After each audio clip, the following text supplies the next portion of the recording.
Hey there gardeners, if you're wondering what a Birdies elevated garden bed looks like full of soil, here it is. We've finally got it filled with soil and I'm really happy with the end result. Obviously the bed has held together very nicely.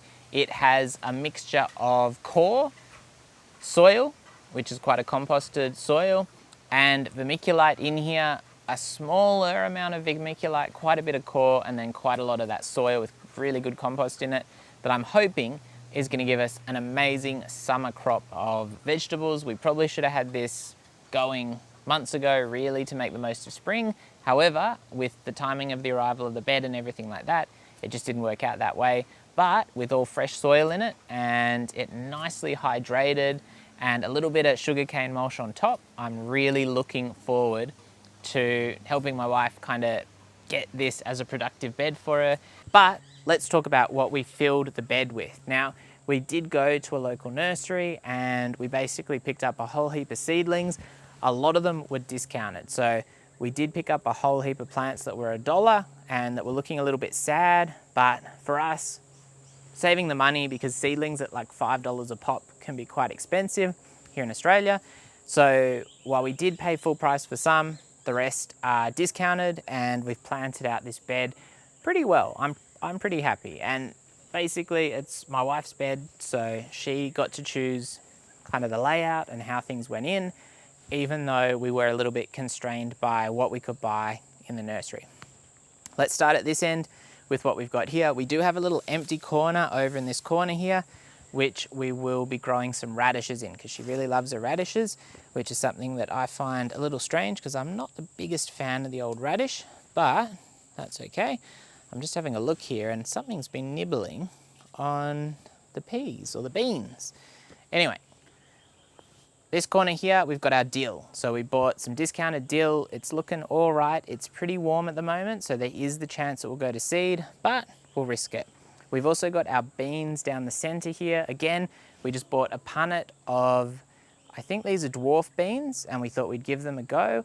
I am interested in what has been chewing on them because you would think it would be quite visible in this bed.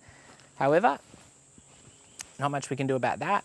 We got a whole heap of cos lettuce because the advantage with cos lettuce is you can take leaves off and it keeps growing, and it is kind of a bit of a renewable salad sauce, which is great. And also I find the cos lettuce leaves nice. They're not bitter like some lettuce, and as I said, they're an easy one to grow as long as your soil is good enough.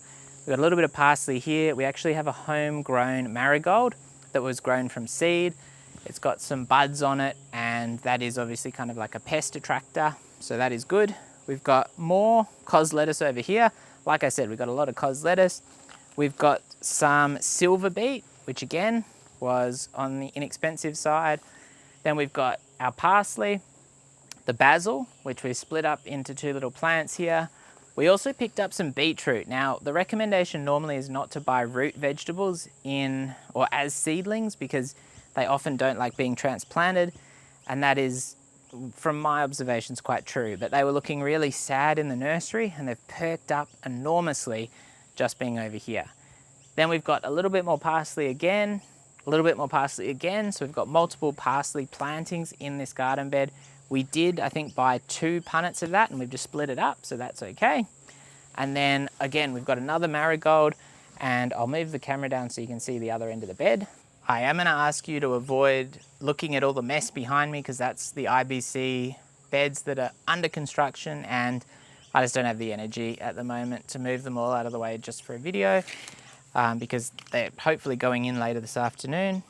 On the end here, I'm going to have to check the name of this because it is the Melothria mouse melons, which I think are kind of like a cucumber melon or something like that. It is a creeper, and we're going to need to grab ourselves some mesh to maybe put some little arches off the side of the garden bed here to give it a bit of an opportunity to grow out. But we're going to do that when we have the budget for it. We got a bit more of the silver beet over there. By the same note, some more silver beet. So this is kind of like the silver beet corner. Another marigold grown from seed. I think next time we're buying seeds, we'll buy, rather than these really tall marigolds, we'll buy the little bush versions, which is more like what you normally see for sale, just because I think it works generally better in a vegetable garden. The parsley I already mentioned.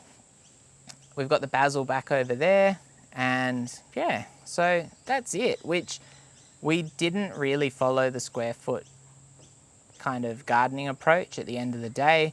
Obviously the soil isn't really that done that way, so there is that, but also because of the limitations of what we had available, what we could buy, what we were willing to wait for, we went straight for this. And one of the reasons that we don't have any tomatoes or anything like that in this bed is because they're going in the IBCs, but you could certainly put them in a bed like this. Obviously with tomatoes they're going to require quite a bit of water, so yeah, that's a worthy consideration.